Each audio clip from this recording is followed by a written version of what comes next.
In this tutorial, I'll explain why hand blending wool is so effective when needle felting realistic animals. And then I'll show you how I do it. So, why hand blend your wool?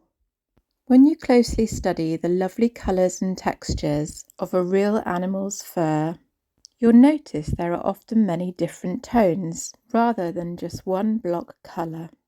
You'll especially see this when looking at them in the natural daylight.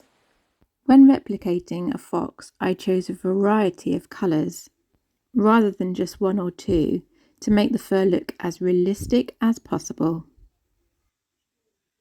I prepared my palette of wool colours much like a painter would prepare a palette of paints.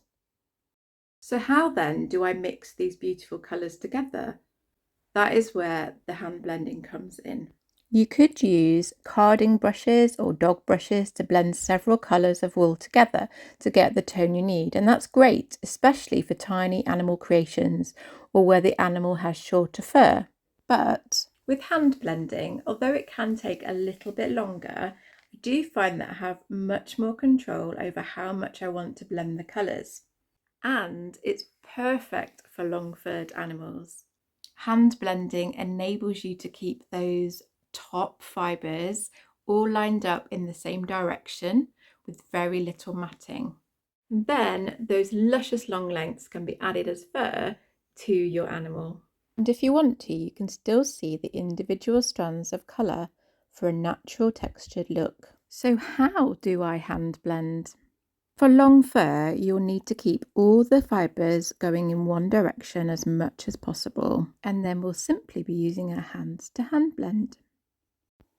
One easy way to achieve this is to stack lengths of each colour on top of each other, like so.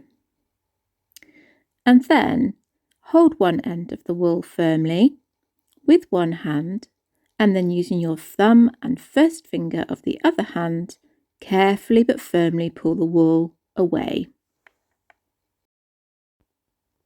Then lay each layer again on top of the other, fibres all in the same direction, and keep going until all the wool is blended as much as you want it to be.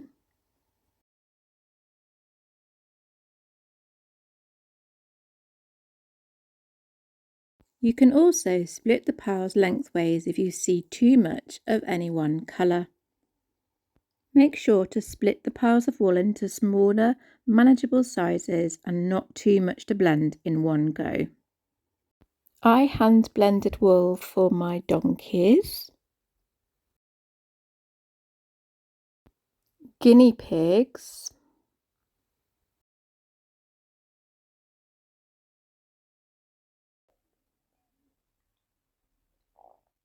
tabby Burman cat,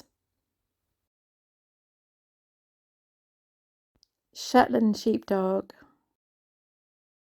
and many, many more. So, which needle felted animal are you going to use this hand blending technique on? Please let me know in the comments. Also, if you want to know how to now add your long fur onto your animal, go to this video next.